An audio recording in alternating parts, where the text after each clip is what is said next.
These are flying cars that can also be driven on roads, and the FAA is currently working on policies for the vehicles, but Olive is taking deposits for pre-orders on one of its models. Joining me now, co-founder and CEO of Olive Aeronautics, Jim Duchovny. Jim, good to see you. Thanks for hosting us. Okay, where does it stand right now? Do these cars actually right now go from the road to the air?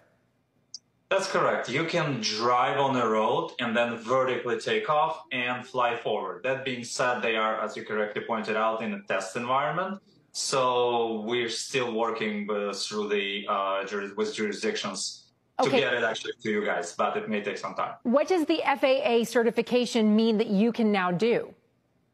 Yeah, so it's a limited certification which allows us to fly in the very specific areas and only very specific purposes. But it's also very important because, yes, it allows us actually legally to fly.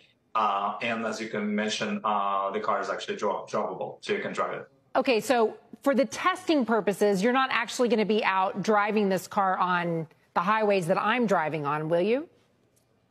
Not yet. That's a plan, but not yet. Yes, you should not be able to see it neither today nor tomorrow, neither in San Francisco where we are, nor Los Angeles, New York, or anywhere else. How will these? But we're working to get it there. Okay. How do the cars work? Like, is this meant that I can fly from New York City to Boston and just go along the roadways, or is it something more limited and constrained?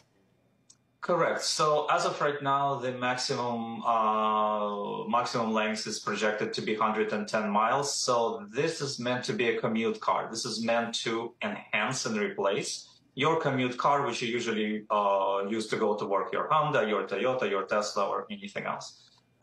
In the future, yes, we plan to make it longer range, but as of right now, this is your should be regular commute vehicle, which should hopefully make your commute much, much faster and much more enjoyable. And when are you going to actually deliver on the pre-orders that you already have? That's a good question. So we're trying to work against the jurisdictions that mainly depends on FAA and jurisdictions outside the United States with which we're working on. Technically, we should be ready pretty soon. Usually I communicate 2025. But again, it's highly depending on jurisdictions and the legal, how they allow us to work. Okay, what we're showing is the conception of the flying car. Will the cars actually, we're showing them flying like by the bridge.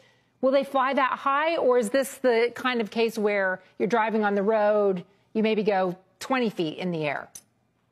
Right, so in testing, again, since receiving a FAA certification, we flew, as you can see, like in low altitudes. We can fly in high altitudes also. It all depends on your particular use case. Whatever you need to drive most of the way and you need to fly over some particular area, or you want to fly most of the way, in which case you will need high